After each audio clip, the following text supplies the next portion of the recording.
Good evening, park managers, and welcome back. Today we're on Jurassic World Evolution 3, and we're going to be building a nest colony on a side of a cliff.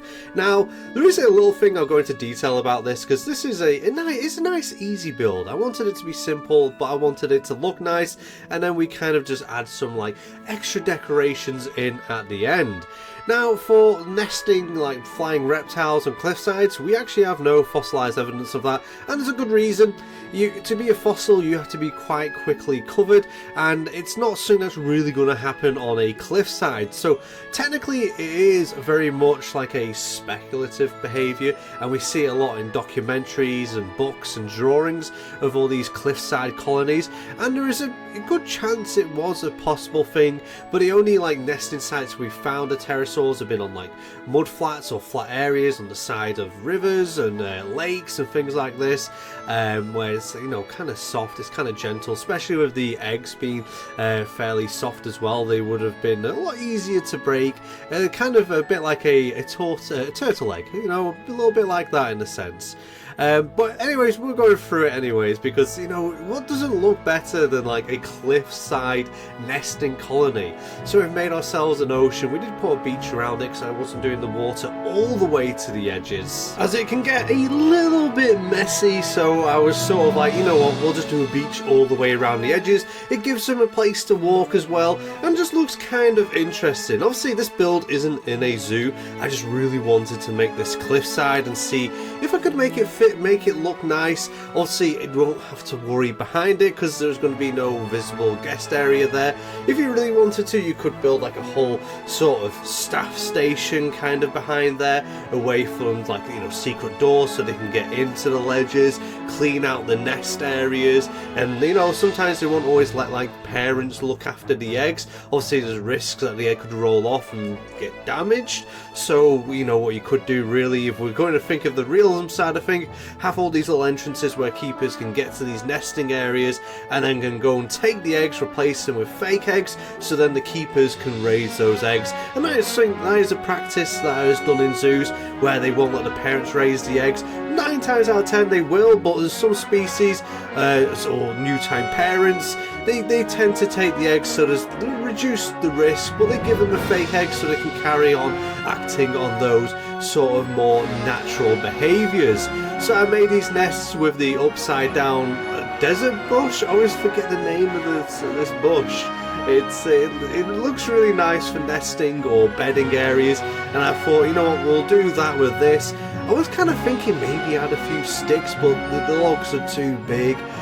One thing I'm kind of thinking to go back and do is probably add like a load of the crushed egg decorations, because that would definitely sell that sort of nest feeling.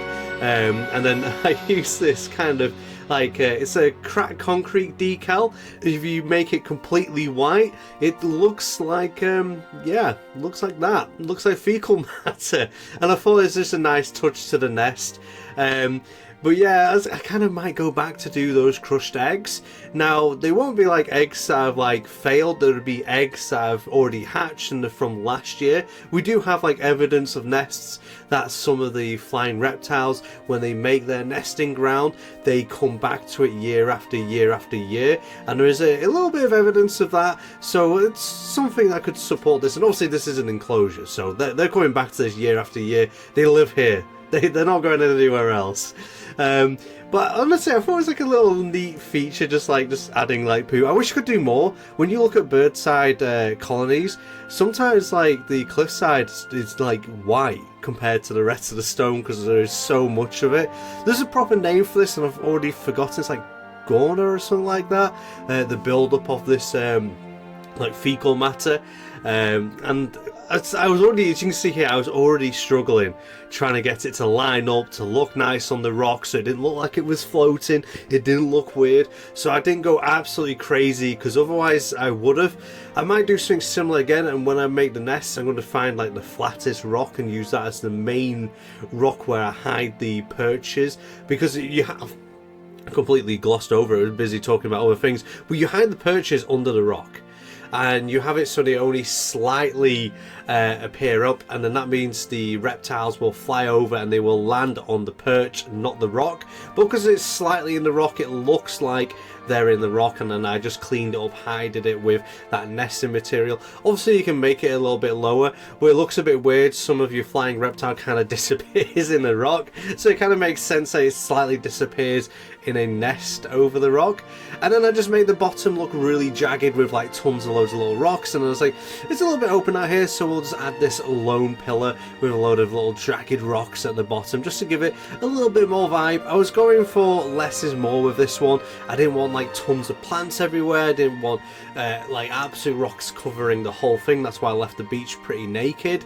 And it's like a nice simple build. Obviously you guys can, you know, I've added this to the workshop, so if you want to add it to your aviaries, you can decorate it even more. You can add more things, and if you do, and you have like a social media account, please post photos. I want to see what you do with my builds. I find it kind of interesting, especially when I come across them out in the wild. I'm like, oh, I remember this build, and someone's made it even better, or they've added their own twist to it. They've made it so it fits in with a theme, and it always looks really cool.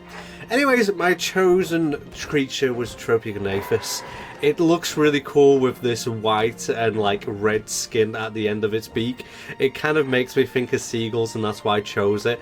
I went through a lot of the reptiles, just going through like what kind of colours to go for, and this gives it that kind of seabird feel, which I really wanted with this being like a, you know, a cliffside colony. It's very much like a seabird behaviour, so I was like, you know what, that's the best way of doing it. Let's get it to look like that. And yeah, I had a lot of fun making this. Anyways, I hope you've enjoyed this. I hope it's given you some inspiration.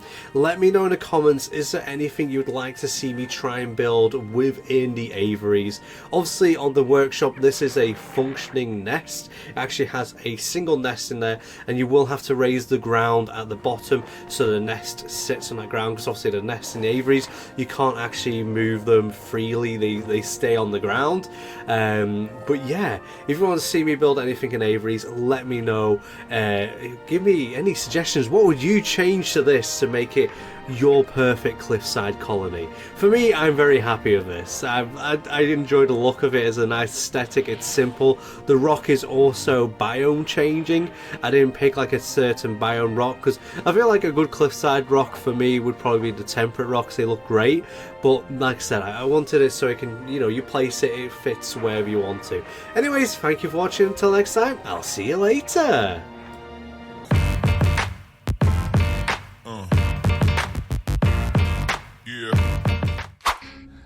What's your story?